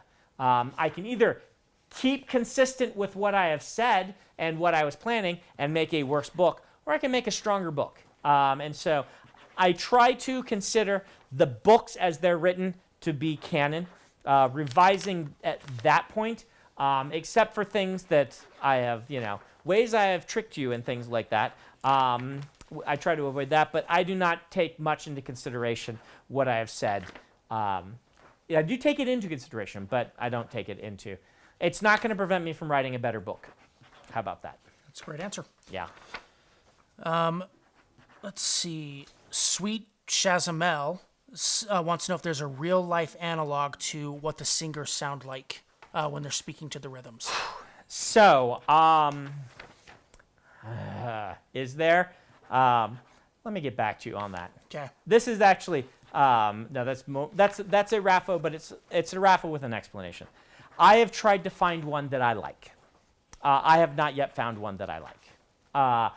I'm sure it exists, or I have faith that it exists, but I haven't gotten what I like.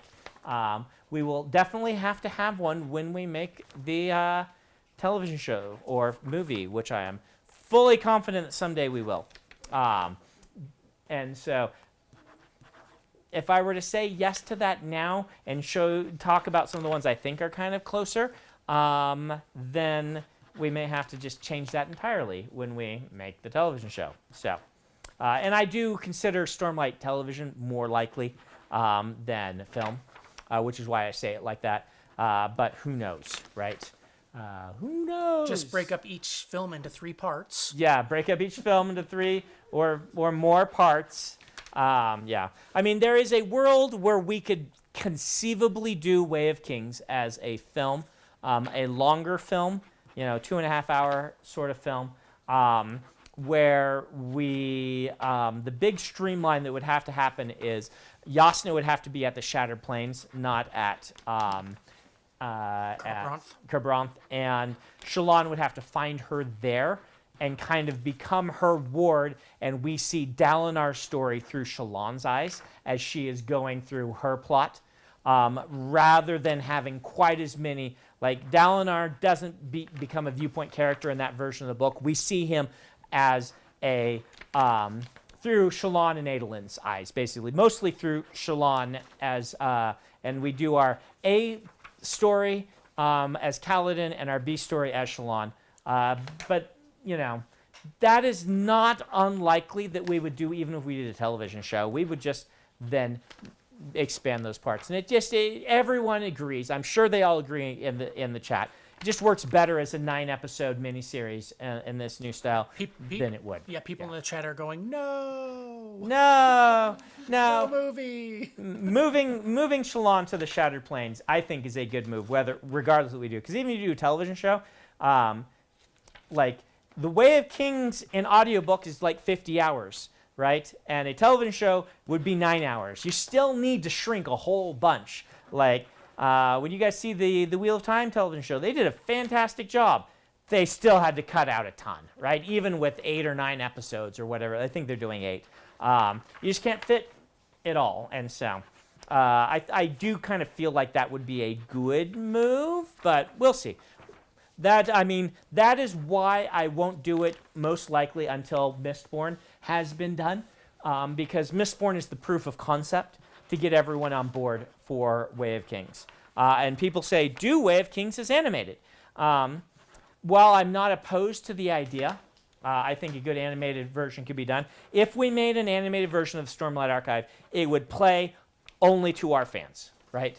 And to animation fans, perhaps. It would not gain a larger audience. The unfortunate truth is that animation for adults does not gain audience right now. And so we could do a cool one just for the fans. I'm not saying no to that. Or perhaps someone else breaks out the genre and makes it, with these new animation studios that are doing things for Netflix, to the point that it does become, I should say, animated non-comedies, because of course something like The Simpsons has proven that you can do it. But animated dramas for adults just do not break out of their fan base. Some ones for teens and younger have, and Last Airbender is, of course, the shining example of something that became a cultural phenomenon through an animated drama, but people just don't watch them as much as we would like.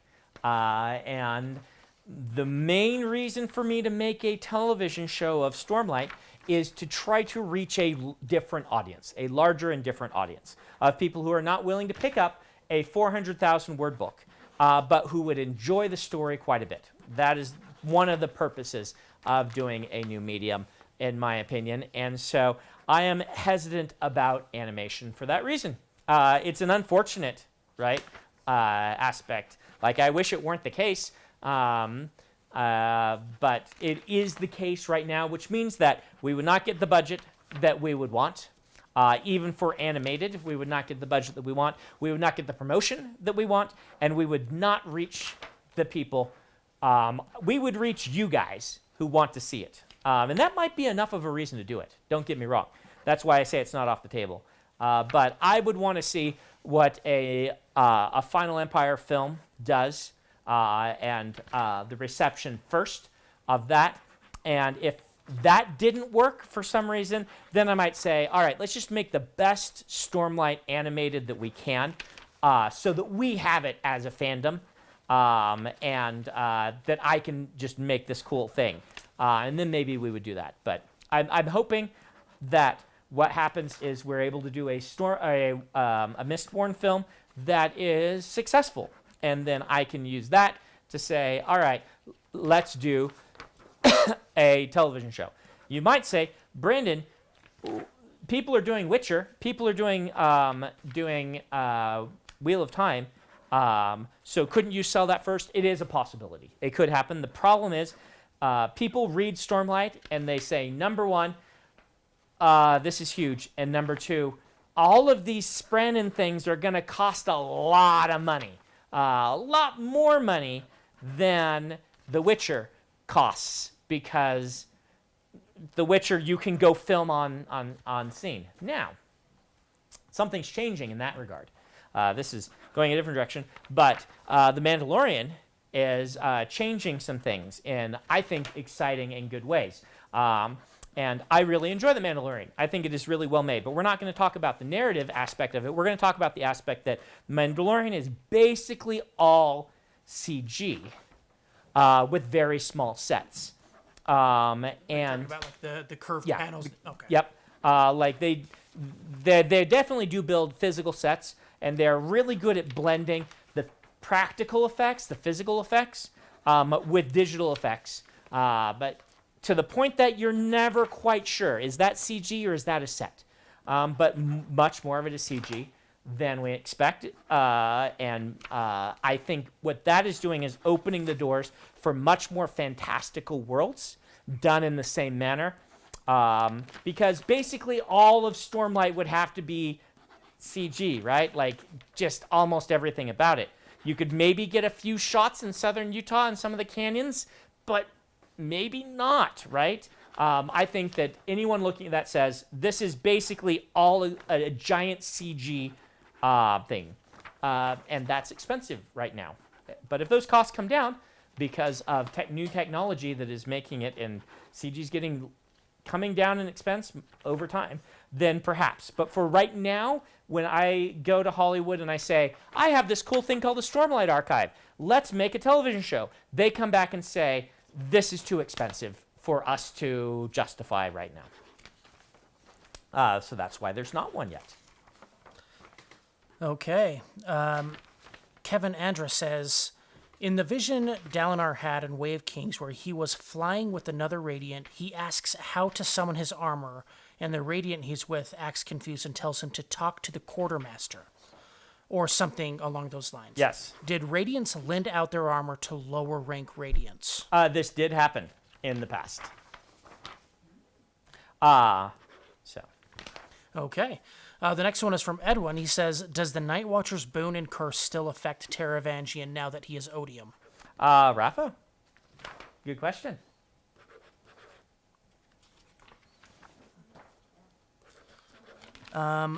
Rexozord wants to know if Shallan killed Tin with pattern or testament.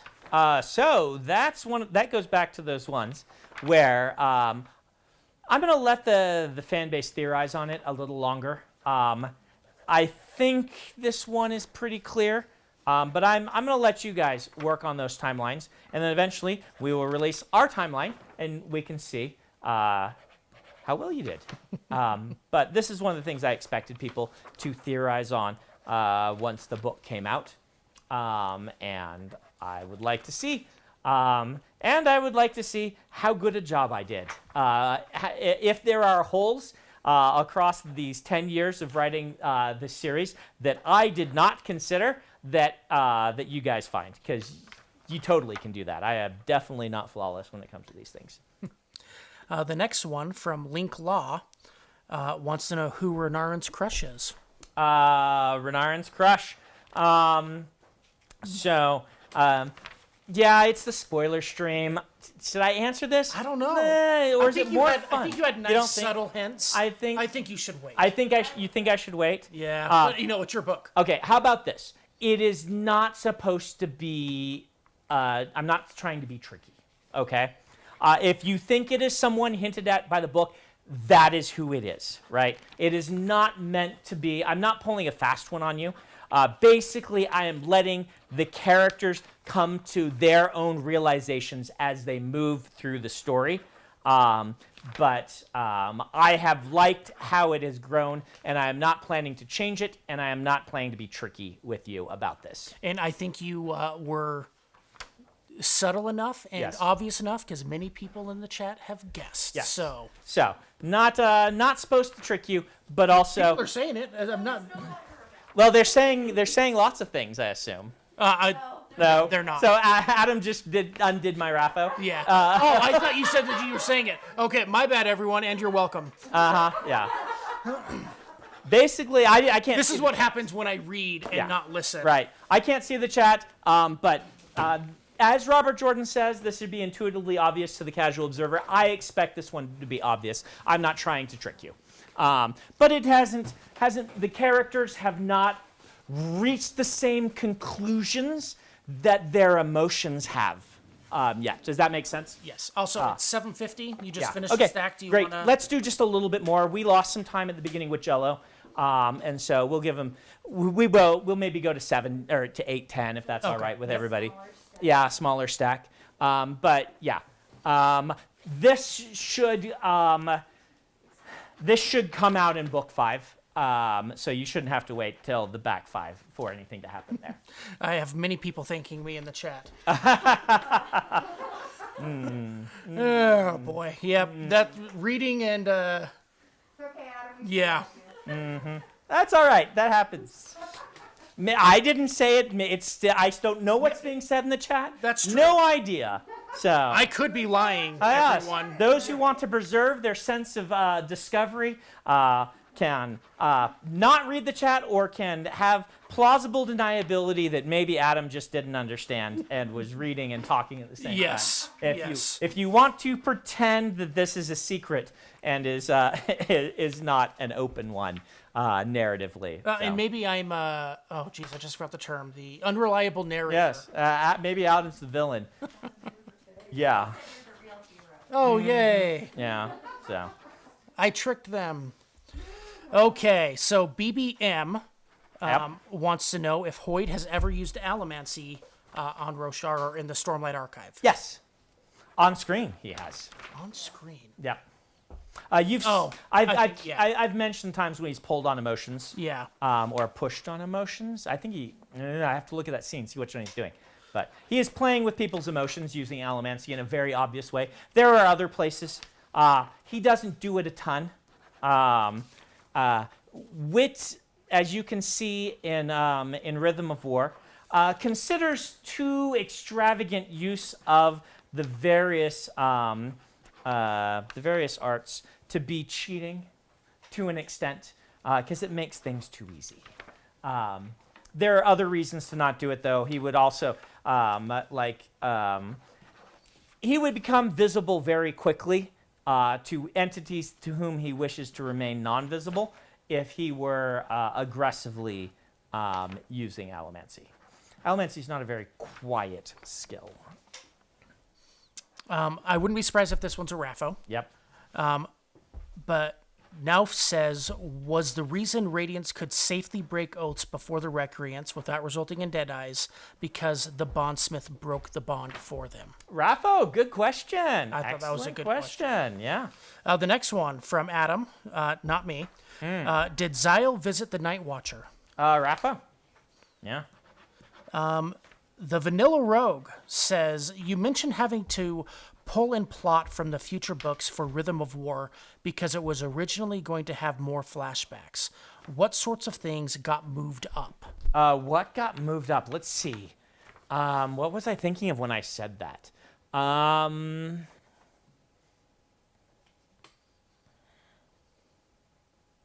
So there's been so much rejiggering, right? Like the Kaladin scene that I mentioned was originally in the third book when I outlined it, right? It was not in the fourth book. It didn't fit the third book, and it's much better here. But that old outline, I'd have to think about what did I actually. I'm sure I was thinking of something, a plot thread that I pulled in while I was doing it. But I don't know what it necessarily was. It was not the Taravangian stuff. That was planned for this book all along. I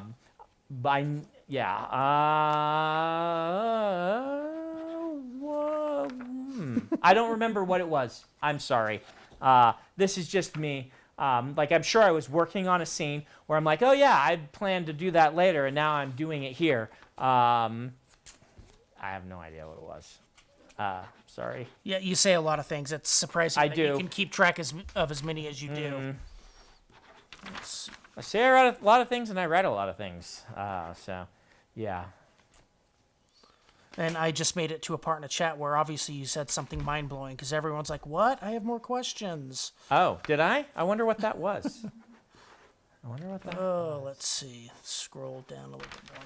It'll be nice to read the summary of this when I actually don't usually see them, but we can make sure that Peter looks through it when it's on 17th Shard and be like, hey, Peter, Karen, here's a bunch of stuff Brandon answered. Hopefully this doesn't break anything. Yeah. Mm-hmm.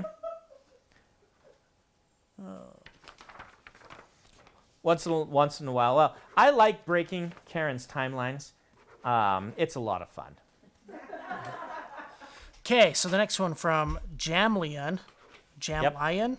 Mm-hmm. What happened to Plamry and Dawnshard when he and Nickley were stranded to keep them from interfering? To keep them from interfering when they were stranded? What do you mean? I don't know. I'm just reading the question. I mean, Nickley did, right? Right?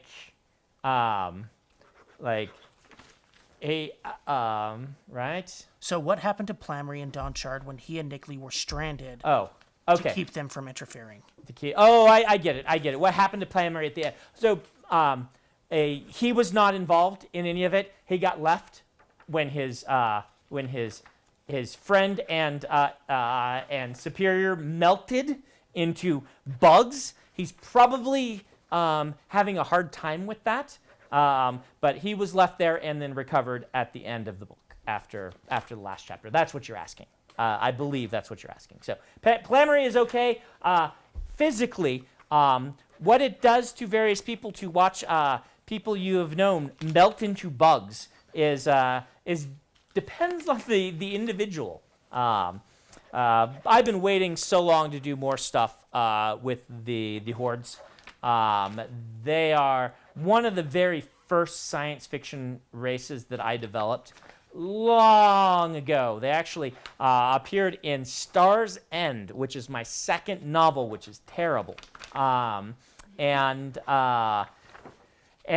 I quickly moved them to the Cosmere once I developed the Cosmere because I love them. I think they are lots of fun.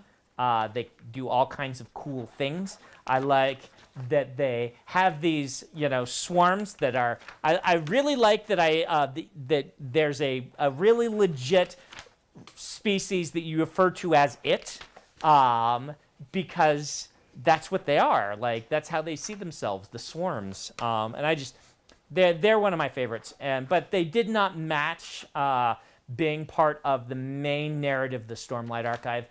For lots of reasons. There's already lots of weird stuff in the Stormlight Archive, and they're mostly around because I want to use them later.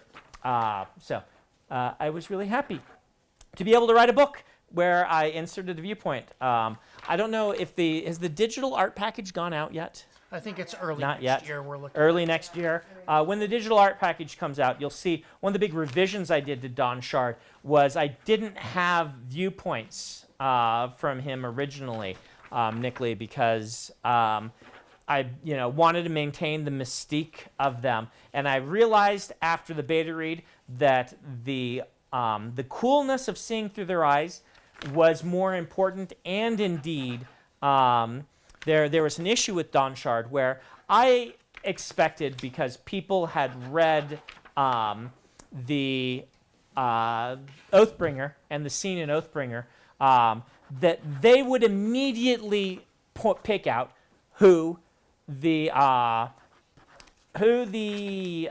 Horde on the Aeamian on the crew was. I mean, the tattoos were supposed to make it very obvious what was going on. And so the emotion I was looking for in the book was not mystery, but instead suspense, right? These are two kind of complementary sometimes emotions. And suspense is, oh no, this, at least as I'm defining it right now, right? This terrible thing is going to happen. How are they going to deal with it? And mystery is, what terrible thing is going to happen and who is going to cause it, right? These are two different emotions. If you go into Dawnshard with mystery being your primary expected experience, then what happened to beta readers is they're like, Well, Brandon's always tricky about these things. So the fact that he has a person with tattoos on this says that's not the person, right? That is not the Aeamian. That's too obvious. So let's watch and see how he tricks us about who the Aeamian is. When my intent was, here's the Aeamian, be scared because he has a good relationship with Risen and terrible things are probably going to happen, and that's sad and scary and tense.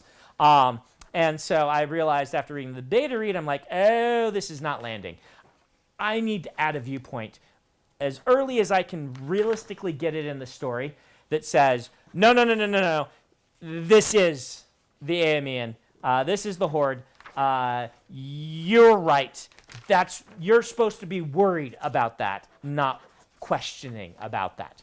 And so I added that scene, and I'm really glad that I did because I enjoyed writing it. I think it adds a lot to the lore, and it is a fun scene to read, I think.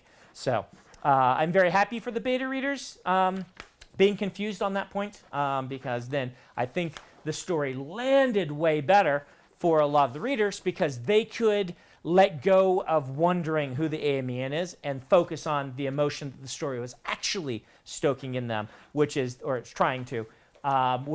suspense of watching what's going to happen when it happens. Fun little narrative. This is the reason why I really depend on beta reads, right? Is for reasons like this, when what I'm trying to do doesn't land. A lot of people talk to the beta readers I hear and say, why did you talk him into changing this thing that I love? That's not what beta readers do. That's not what they're there for. They're there so I can see if what I'm trying to do actually lands, and if it doesn't, I can reassess and find a way to make it actually land.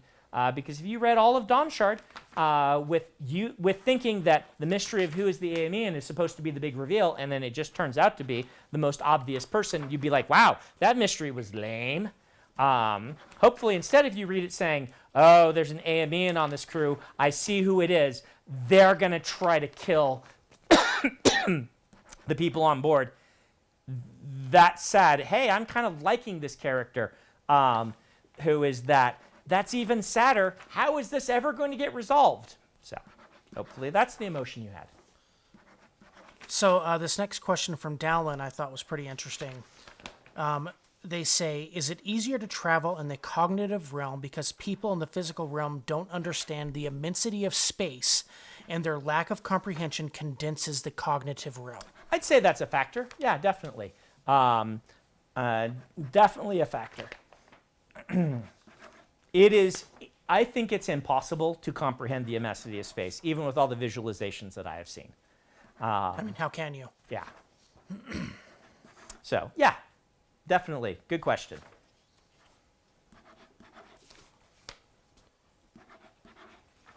How did Shallan open... Oh, I should add this. How did Shallan open the Oath Gate with a Deadeye Sprint in the second book? Raffo! That's all on that same sort of thing. Be asking yourself these questions. It's just Alex says, why doesn't Nightblood turn people to smoke on Nalthis?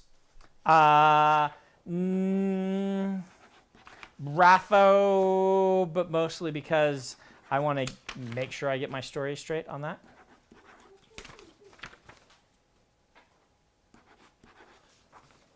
Purple Song wants to know if Lift converts food to Stormlight, Lifelight, or something else. Lift uses Lifelight. Good question.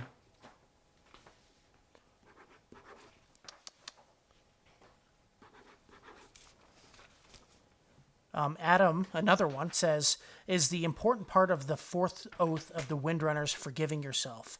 Kaladin had to accept that it wasn't his fault for the people that died, and it seemed that Tef was going down a similar path. Yes. I should stop asking yes or no questions.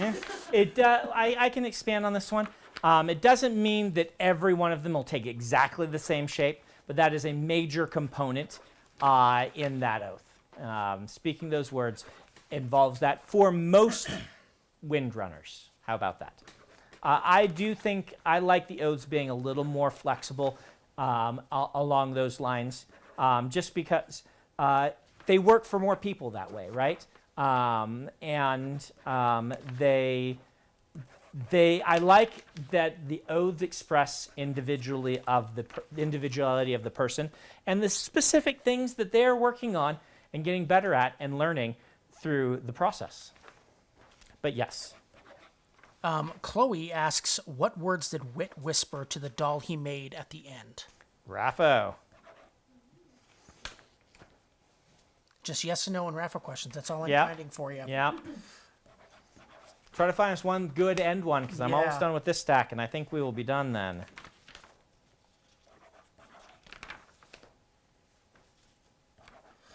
Okay, Pat Manzero says, Maya told the Honor Spren not to take their sacrifice. If the Recreance was a deliberate act between Radiance and Spren, would Spren, like Maya, consider new bonds? That is also a Raffo. I'm sorry. You're welcome, chat. Mm-hmm.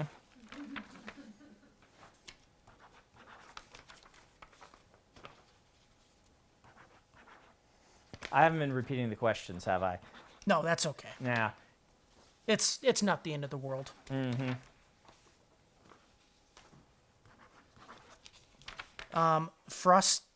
Frosty911 wants to know if the maximum amount of bondsmiths is set at 3, even historically. Historically, there have never been more than 3 bondsmiths.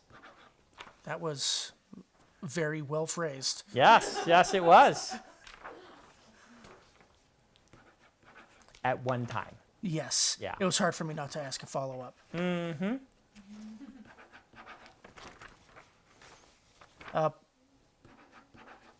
Benjamin wants to know if Hoyd confirmed that cultivation is a dragon. I don't know if Hoyd did. I can confirm it for you. Cultivation is. I don't. If I raffoed that one, everyone would be like, "Oh, it's a secret still." It's not. I could raffo it so that people continue to theorize, which I sometimes like, but it's not supposed to be a secret. Okay. And maybe a last one. I'll try and make this a good one. Mm-hmm.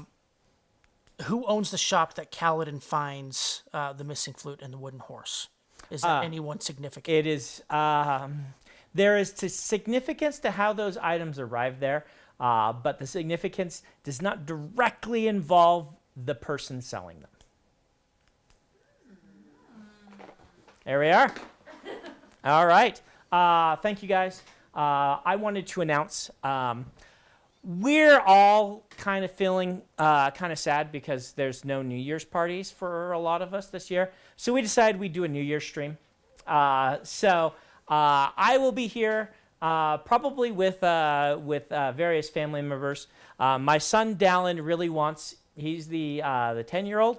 He loves memes. He's like, Dad, I want to join you and do a Stormlight and Cosmere meme and art reaction video. He watches a lot of YouTube, and he thinks that this is a thing that my channel needs that we haven't done. So it's possible that Dallin will come join us, and you'll get my 10-year-old's opinion on various Stormlight memes that he has not read the books. So Stormlight only, or Cosmere memes and Cosmere fan art. He wants to judge the fan art because he's an artist. And so Isaac said today that he was going to join us for part of that. We'll probably do it for 2 to 3 hours. We might stream. Like I was thinking 9 o'clock until midnight, right? And then we'll count down to midnight and midnight Mountain. And that way, if you're stuck at home and are not having a New Year's party, you can come and join us as we sit 6 feet apart from one another and sign pages out of the Way of Kings, answer questions, and perhaps, do, excuse me, some festive sort of things involving my child critiquing people's professional caliber art. So if you find that interesting, I've also thought, well, we'll see if we can have some fun things. I might do a reading from like one of my early terrible books, so we can all laugh at how bad they are, or something like that. So maybe I'll try to find something like useful to read that you'll actually enjoy. So If you are feeling sad that you don't have anything to do on New Year's Eve, we will be here for you doing many useless things. So thank you for joining us on the stream. Thanks for your questions. And we will see you next time.